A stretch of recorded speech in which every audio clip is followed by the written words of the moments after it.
11 workers died and 17 were seriously injured by an explosion on the Deepwater Horizon, an offshore drilling rig located approximately 50 miles off the coast of Louisiana.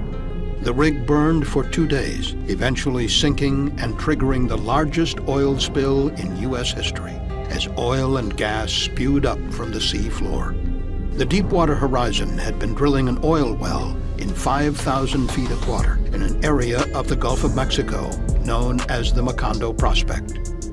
In 2010, the CSB launched an investigation to examine the technical, organizational, and regulatory factors that contributed to the accident. During the investigation, the CSB made new findings about why a key piece of safety equipment, the Deepwater Horizon's blowout preventer, failed to seal the well during the emergency. These new findings help explain why the accident was so devastating, and the CSB cautioned that other blowout preventers currently in use could fail in similar ways. Drilling an offshore well involves creating a pathway between the drilling rig and oil and gas reservoirs trapped beneath the sea floor. A deep hole, or well bore, is drilled through layers of subsea rock and sediment.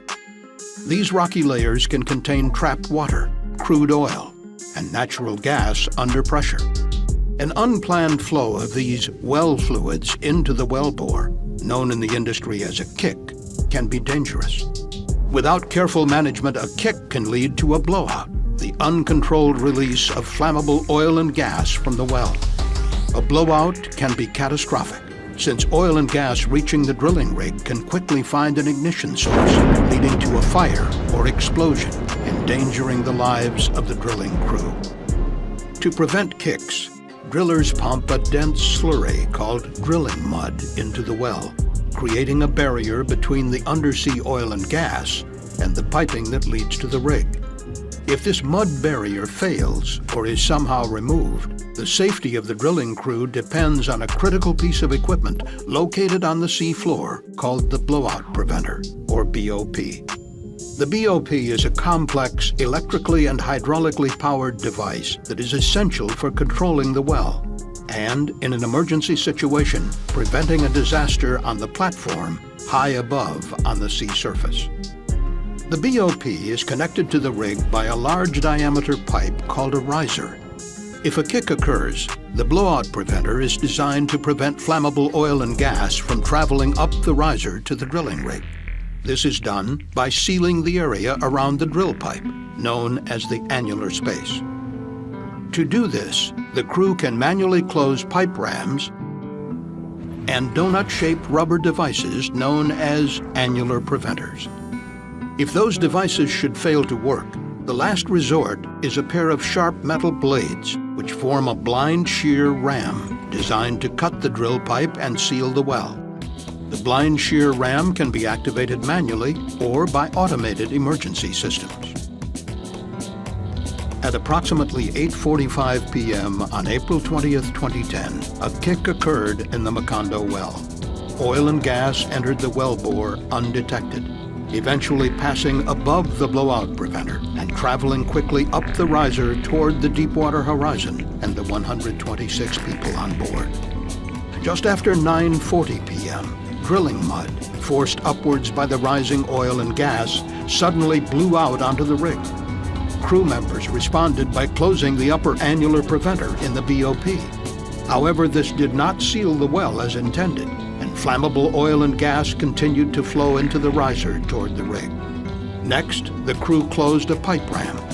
This successfully closed the annular space and sealed the well, but tragically this proved to be only a temporary fix. Oil and gas that were already above the pipe ram continued to flow inexorably toward the Deepwater Horizon.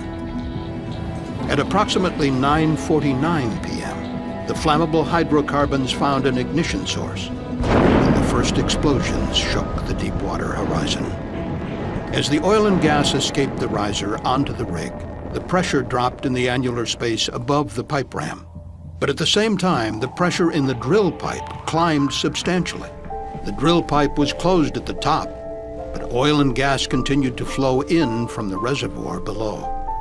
After extensive analysis, the CSB concluded that this large difference in pressure likely caused the drill pipe to buckle, essentially bending the pipe off-center inside the blowout preventer. The buckling pushed sections of the drill pipe outside of the reach of the blind shear ram blades. This would eventually prove to be catastrophic.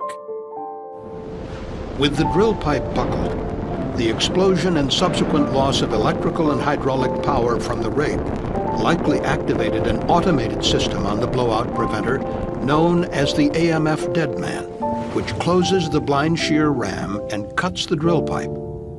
This emergency system is designed to activate when electric power, hydraulic pressure, and communications from the rig have been lost. The AMF deadman system was operated by two redundant control systems on the BOP, known as the yellow pod and the blue pod. The redundancy is supposed to increase the reliability of the system in an emergency situation. The yellow and blue pods worked independently of each other and were comprised of identical enclosed computer systems and sets of solenoid valves. When activated, the solenoid valves controlled important BOP functions, such as closing the blind shear ram. If electrical power from the rig was lost, as happened on April 20th, 2010, both the yellow and blue control pods contained backup 27-volt and 9-volt batteries to power emergency functions. The 9-volt batteries powered computers that would activate the solenoid valves, which were powered by the 27-volt batteries. However, evidence indicates the blue pod had been miswired at some time before the BOP was lowered onto the seafloor. This caused the pod's 27-volt battery to drain and made it impossible to operate the solenoid valve for the blind shear ram on the night of the accident. And within the redundant yellow pod, the solenoid for the blind shear ram had been miswired. The solenoid valves were controlled by two coils of electrical wire. These two coils were designed to work in concert, generating a magnetic field strong enough to operate the valve. But within the miswired solenoid valve, the two coils actually opposed each other, leaving the valve paralyzed. Only a third unplanned failure allowed the yellow pod to operate. On the night of the accident, one of the 9-volt batteries that powered the solenoid valve's computer had failed. As a result, the affected computer system could not initiate the command to energize the miswired coil. Had both coils of the miswired solenoid valve been energized, the two coils would have generated opposing forces on the valve. The solenoid valve would have remained closed, and the blind shear ram would never have been closed. However, the failed battery rendered one coil inoperable, and most likely allowed the other coil to open the solenoid valve by itself. This in turn initiated closure of the blind shear ram. This should have cut the drill pipe and sealed the well, greatly reducing the impact of the accident. But because the drill pipe was buckled and off-center inside the blowout preventer, it was trapped and only partially cut. With the failure of this last-ditch measure, there was nothing left to stop the massive oil spill and the destruction of the rig. During its investigation, the CSB identified a mechanism that likely caused the drill pipe to be buckled around the time of the explosion. This mechanism is called effective compression. Although effective compression had previously been noted as a hazard in other drilling operations, it had never been identified as a problem affecting drill pipe during well operations. Effective compression occurs because although pipe may appear to be perfectly straight, in fact it has minute bends and irregularities, invisible to the naked eye.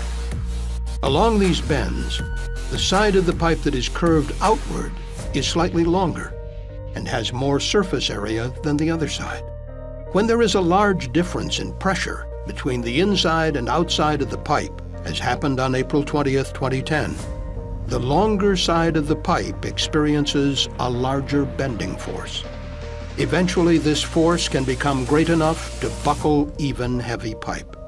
This is an important finding, CSB investigators said, because the same conditions of differential pressure could occur at other drilling rigs, even if a crew successfully shuts in a well. The CSB warned this could make existing blowout preventer designs less effective in emergency situations. In the case of the Deepwater Horizon accident, the buckled drill pipe prevented the blind shear ram from sealing the well. Oil and gas from the well flowed out of the buckled drill pipe and into the Gulf of Mexico for 87 days. A reported 5 million barrels of oil eventually spilled, causing one of the worst environmental disasters in United States history.